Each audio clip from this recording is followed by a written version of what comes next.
เก็บเงินสามที่จึงได้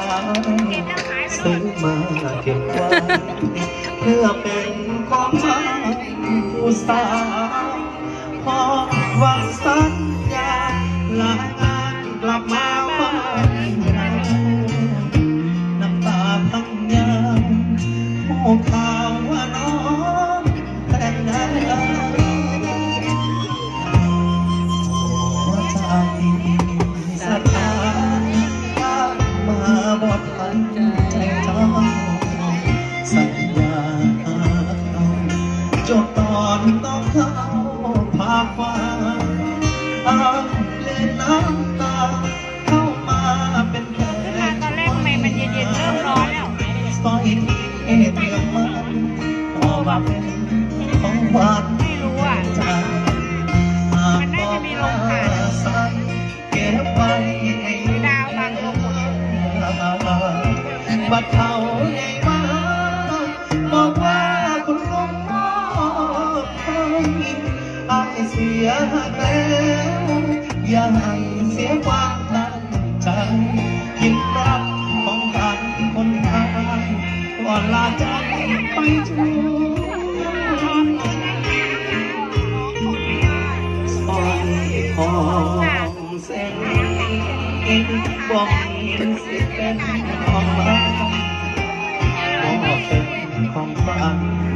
ช่วยงานแล้วสินี้กระเป๋าหนึ่งใบกลับไป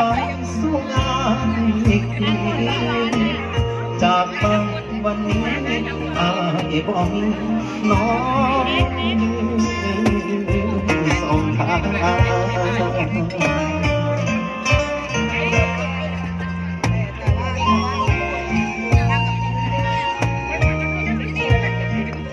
อนไปครับนาย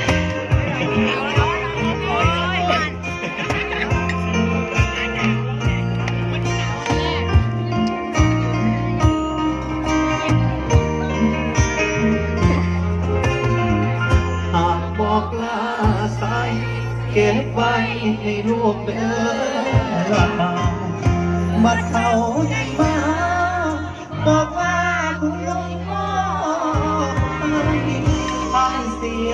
แล้วอย่าให้เสียความตั้งใจคิดรักของขวัญคนตายก่อนลาไปชั่วสร้อยทองเส้นนี้คงมีสิทธิ์เป็นของมันบอกเป็นของขวัญช่วยงานแล้วอายสินี้กระเป๋าหนึ่งใบกลับไปสู่งานอีกจากบ้านวันนี้อายบอก